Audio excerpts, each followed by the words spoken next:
This is the Emergency Medical Minute, sponsored by Mile High Ambulance. The Emergency Medical Minute is excited to announce that we are now offering AMA PRA Category 1 credits. This is accessible through our online course modules that can be accessed at www.emergencymedicalminute.org/CME-courses, or simply by clicking on the link in our show notes and creating an account. All right, so good evening. I was going to talk a little bit about a device that we see a fair amount, and I didn't necessarily know a ton about, so I heard an interesting talk recently that was pretty helpful.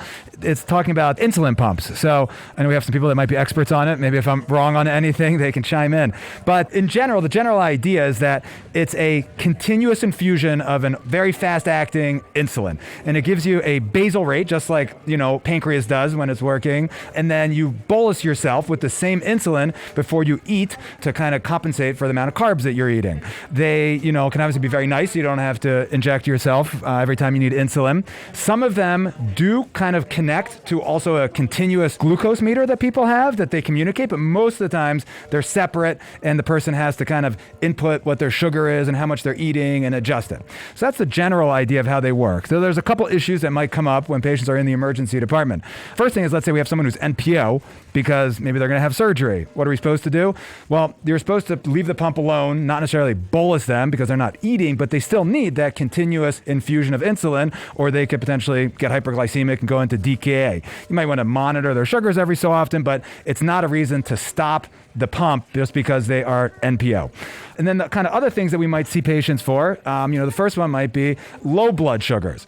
And kind of the first thing is that it's rarely the fault of the pump. The pump, it's exceedingly unusual for the pump to just all of a sudden give a bunch of extra insulin. So we shouldn't necessarily blame the pump. Maybe the patient could have given themselves too much because maybe they miscalculated how much carbs they were going to eat, or maybe they didn't eat in time, but it's usually not a pump malfunction, so you shouldn't necessarily turn the pump off right away. You can treat the hypoglycemia just like you do with any normal time someone has hypoglycemia. So if they can eat, they can eat. If you need to give them some D50, D25, do that, and then just keep monitoring it. And then on the other end of the spectrum, when we have patients who are hyperglycemic, there's a couple things. Maybe they didn't give themselves enough insulin when they ate. The insulin could be bad. They might have the pump going to a spot where they have a lot of scar tissue and it's not kind of infusing. Maybe they're ill otherwise and otherwise sick. So kind of evaluation in the similar way. One thing that you can do if they're not in DKA and they just have hyperglycemia and we were going to give them a dose of insulin, you can use the pump to give them an extra dose of insulin, and one that'll see if it's working. So like if they respond normally, the pump's fine, maybe they just weren't giving themselves enough. But if they don't respond to it, then there could be something else, like one of the other issues.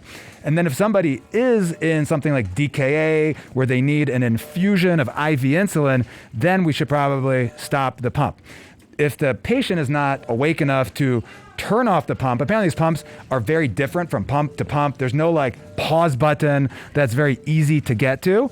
So the easiest thing, if you can't, get someone who knows what they're doing, is disconnect the pump from where it attaches to the tubing, not rip out the tubing from the skin. If you take out the tubing from the skin, then they would need a new site and that could be a hassle. So just disconnecting it from the pump is kind of the best way to stop the infusion until you can have someone turn off the device. And even if you do pause them, I guess they're all set to have just a temporary pause, because the idea is that you don't want to accidentally pause it and forget to turn it back on and then go into DKA.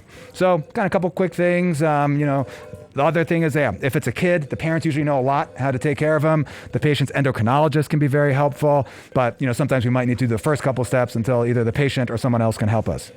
Thanks, guys. We'd like to thank our sponsor, Health One Continental Division, and Swedish Medical Center for their financial contributions to the EMM. Donations from them and listeners like you make it possible for us to fulfill our mission of producing and spreading free medical education to the masses. If you enjoy our show, please consider making a one-time or recurring donation to help cover our operational costs and keep the EMM awesome. Click on the link in our show notes to make a donation. Thank you for listening.